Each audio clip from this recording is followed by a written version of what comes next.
Hi, welcome to the Human Design Evolution Report, April 21st, 2017.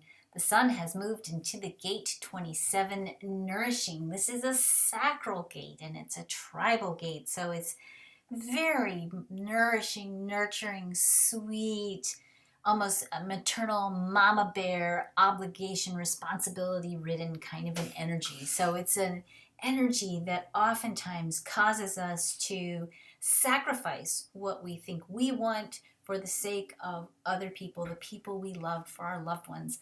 There's a really interesting fact about sacrifice, because I think there's a difference between sacrifice versus martyrdom. We're not giving up of ourselves to die here in this channel. That's in a different place in the chart.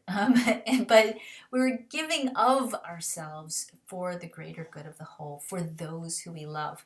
And there's balance required in that giving, which means, sometimes I always tell people, when you have this energy going, we want to think about it in the context of each according to need, and that the person delivering the care and the nurturing also needs sustenance and self-care. And there's this balance that happens here between sacrifice and selfishness. And when that energy gets out of balance, that's when we have codependency. When it's in balance, that's when we have love and sustenance and care and nurturing and all those beautiful, delicious, sweet things that make the world go round and make children grow up and make grandmas rock babies on their laps. It's just, it's an energy for cooking. It's an energy, it really is sort of grandma energy. It's all that energy that we think of with, the traditional archetype of the grandma.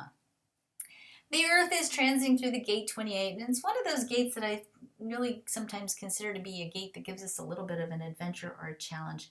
Sometimes people call the gate 28 the gate of struggle. I like to call it the gate of adventure. Certainly this is an energy that can make us always want to take the scenic route, especially if the scenic route has a little more challenge associated with it. It is ultimately an individual energy, so it's oftentimes about going your own way, doing your own thing. So you can kind of see already in this transit, we're in this cycle, there's sort of a push me, pull you quality here between, do I give up of myself for the sake of others, or do I go do my own thing? And that can kind of set it up this weekend of having a sort of either or conversation with yourself. And I'm going to gently say to you, there's actually a possibility for you to have it all, that you can be nurturing and nourishing and take care of others, as long as you also take care of yourself first, so that you have the resources and the energy to do what you came here to do. There's meaning associated with the 28, and sometimes with the 28 there's a fear that life has no meaning, but it's through the obligations and the responsibilities of the 27 that ultimately oftentimes we discover what is truly meaningful. This is why becoming a parent sometimes can be such a dramatically transformative process, because it gives, through the nurturing we offer somebody else, deep and rich meaning to our lives. So we're contemplating and evaluating, what is really meaningful in my life? Are my commitments meaningful? Are my obligations meaningful? Are my responsibilities meaningful? Are there things I feel responsible and obligated towards that I need to maybe let go of because I'm just doing them because I feel guilty, not because that's what really moves me into a place of taking action rooted in deep meaning? Don't be surprised this week if there isn't a little bit of a challenge with the energy, if things still feel gummed up and moving really slowly. Mercury is still retrograde, so we're still kind of feeling like we're in this cosmic goo. It will begin to get not as thick and get easier to move through eventually. In the next couple of weeks, we'll see some lightning as we get more towards mid-May. But for now, we're taking things carefully and slowly. Slow down, nurture yourself, make sure your resources are sustained so that you can better take care of other people. And don't engage in things that don't feel meaningful to you this week. When we work with this energy, we are driven to be responsible and obligated, or we rebel against our responsibilities and obligations. So it's easy when this energy transits to feel responsible or overly responsible for people and circumstances. Be really mindful of not letting guilt force you into agreeing to do things you really don't want to do. It's also a powerful time to ask yourself, what things are you obligated to do, and what joy and depth do you derive, and what meaning do you derive from your devotion? We're also asking ourselves if our devotion is worth it or meaningful. Does your life and do your commitments feel rich with meaning, or does it feel like you're stuck fulfilling a lot of shoulds without the fulfillment or reward of your devotion?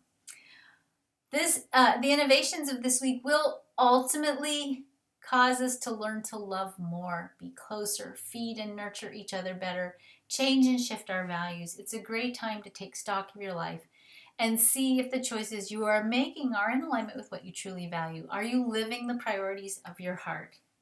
We are connecting with each other on a soul level this week. Venus is direct, and we're integrating all that we've been thinking about and processing over the last couple of months. If you've been frustrated with aspects of your relationship, now is the time to act or make changes. But, and this is really important because our connection this week is very spiritual. We are really living out the soul path of our relationships this week. Make sure you are aligned with the intentions of the greater good or spirit before you make a plan on how to deepen or change the nature of how you express love in your life. You may feel pressure this week if you feel like you're not on course to fulfill your life purpose. Because we are still in the cycle of redefining our values, this is a good time to assess how much you value living true to who you are and your life purpose. Are you in alignment? Trust your intuition and your initial gut response. It's time to bring things to a conclusion. Beware and rather be prepared for endings. Don't try to rationalize holding on for longer than is healthy for you. It's also going to be easy to doubt yourself and others during the cycle. So connect with your own inner knowing and your intuition to discover what is actually true. If it smells bad, if it feels bad, if it's not right, don't do it. We are in a major cycle of expansion and enlightenment. Honor your creative inspirations and practice holding space and energy for the dreams you have that are not yet made manifest. And we are learning how to have faith and to trust and to wait with patience. Your affirmation during this cycle is this: I am responsible for aligning with what is. I trust that when faced with challenges, I will also know exactly what to do. I take care of myself and then others so that my energy is strong and my capacity to care is limitless and empowering. Some things for you to contemplate this cycle. What are you taking responsibility for that you need to release? Is guilt helping you hold on to something that you need to let go? Can you release the guilt? What small acts of compassion are you not taking because you don't think it will do any good? Can you give yourself permission to do it anyway? With the awareness that you're responsible for your own reality, is there anything about how you are creating your reality that you'd like to change? Do you need to take care of yourself better? Have a great week and take care of yourself. And remember again, everything's going to feel slow right now. Everything's going to feel like you're going backwards. It's all right. It's going to get better soon. Hang on.